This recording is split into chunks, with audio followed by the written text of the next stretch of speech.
बिस्मिल्लाहिर्रहमानिर्रहीम। अस्सलाम वालेकुम। आप देख रहे हैं चैनल 95 न्यूज़ और आज की ताज़ा तरीन खबरों के साथ मैं हूं आपकी होस्ट महरूज खान। आज से पहले किसी वज़ीर आज़म ने इलेक्शन कमीशन पर ऐसे बातें नहीं की। इलेक्शन कमीशन वज़ीर आज़म इमरान खान के खिलाफ तौहीन अदालत की कार्रवाई भी कर सकता है। हामिद मीर। वफाकी वज़ीर फवाद चौधरी का कहना है कि सियासी मगरमच्छ इस मुल्क को दबोचना चाहते हैं। सियासी मगरमच्छ बचे हुए वसाइल भी हड़प करना चाहते हैं। उन्होंने मज़ीद कहा है कि ये नहीं कह सकता तहरीक इंसाफ की हुकूमत परफेक्ट है।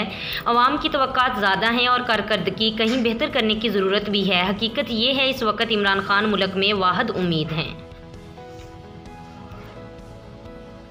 वफाकी वज़ीर तलीम शफ़क़त महमूद ने अपने ट्वीट में कहा है कि आज लूटमार करने वालों और चोरों को शिकस्त होगी। आज अपने कायद इमरान खान को एतमाद का वोट देंगे। आज जमहूरियत और अखलाकियात की जीत होगी।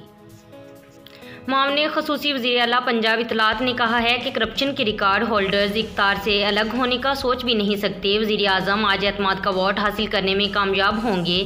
इमरान खान इस्लामी जमहूरिया पाकिस्तान के वज़ीर आज़म बरकरार रहेंगे। इलेक्शन कमीशन ने वज़ीर आज़म इमरान खान की जानिब से सेनेट इंतखाबात से कबल ख़वातीन अराकीन असम्बली को फंड्स देने का नोटिस लेते हुए उनके खिलाफ पीपल्स पार्टी की दरख्वास्त समाअत के लिए मुकर्रर कर दी। ये समाअत 11 मार्च को होगी। वज़ीर आज़म इमरान खान आज कौमी असम्बली से एतमाद का वोट हासिल करेंगे। उन्होंने एतमाद का वोट लेने का फैसला 3 मार्च को होने वाले सेनेट इंतखाब में हुकूमती उम्मीदवार अब्दुल हफीज़ शेख की शिकस्त के बाद किया था। ये थी आज की ताज़ा तरीन खबरें। मज़ीद ऐसी खबरें सुनने और देखने के लिए हमारे चैनल को सब्सक्राइब करें, बेल आइकन को क्लिक करें ताकि जो भी नोटिफिकेशन हो सबसे पहले आप तक पहुँचे। खुदा हाफिज़।